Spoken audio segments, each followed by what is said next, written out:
Let's go. Cheer!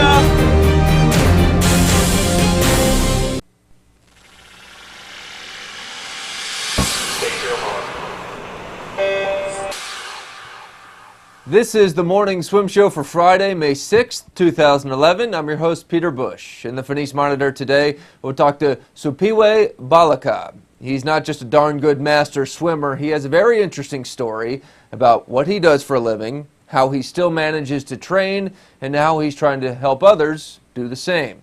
Siphiwe Baleka joins us right now in the Phoenix Monitor from Cedar City, Utah.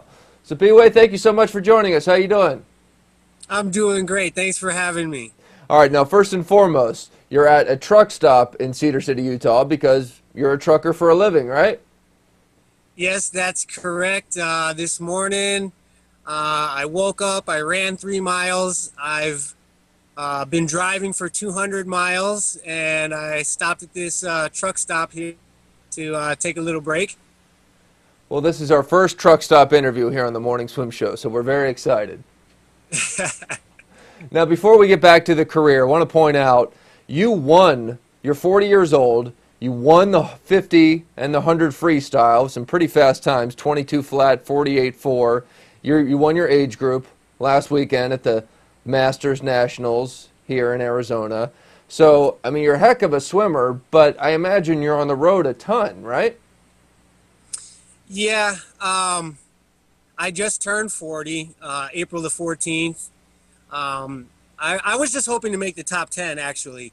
Most of my seed times were between 11 and 20th, so I was just hoping to make the top 10. I had a good swim in the 100-yard breaststroke. I got third, but I pulled a groin muscle. So after the 100 breaststroke was the 50 free.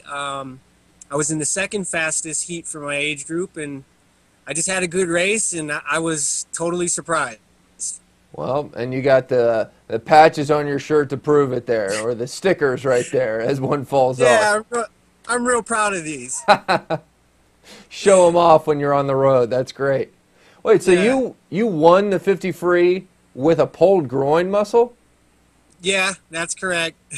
All right, so you were just scratching the surface. There's more in the tank, so to speak. Yeah, I ended up scratching the 100 IM the next day because I couldn't swim the breaststroke leg, and I was only able to swim freestyle after that. All right, so how many days of the year would you say you are on the road?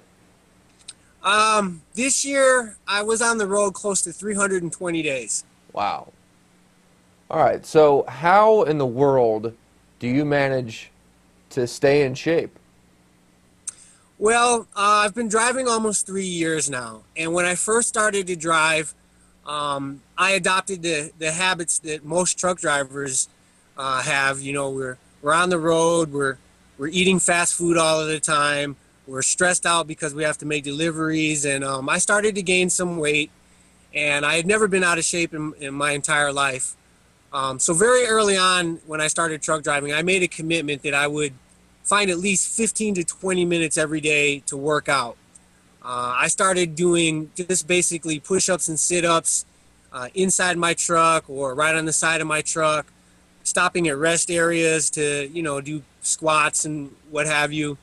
And it kind of took off from there. I started investing in fitness equipment. I got some resistance bands, kettlebells, even bought a fold-up mountain bike. And I think it was the winter last year, I decided, you know what, I wanted to get back into swimming. I have a wetsuit, and a lot of times when I'm driving, I'll stop at a state park and ride my bike, and started swimming some open water swimming. But eventually, what I started to do was anytime I had to make a delivery or pick up a load, I would get on my GPS, do a search for the local YMCA, give them a call to see if there was a place to park a truck near there. If not, if they were close within 5 or 10 miles, I'd ride my bike. And about 3 times a week, I would just stop at YMCA's across the country and swim about 3,000 yards and get a workout in. Wow. Well, anyone watching this who's ever kind of tried to have the excuse that they don't have time to work out, well, Now, now we have disproven that theory. So good for you for finding creative ways with a very difficult job, which puts you on the road most of the year, for still doing it. That's great. Thank you. It's a mindset. Whether you're at home and you've got children and you're working a 9-to-5 job, find time to work out in that situation. It's basically just a commitment. I realized that if I couldn't find 15 or 20 minutes, to keep myself healthy, then what am I really doing? And it just took off from there. Hey, real quick, your connection's starting to get a little shaky. We understand it's Skype and you're at a truck stop in Utah. But before we let you go, I did want to ask, there's something called fitness trucking that you're trying to get going. Tell us more about that.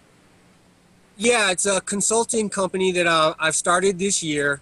It has two divisions. One division is to help what we call least fit truck drivers, those truck drivers who are overweight and want to learn how to get in shape, how to eat while you're on the road so that you can actually lose weight.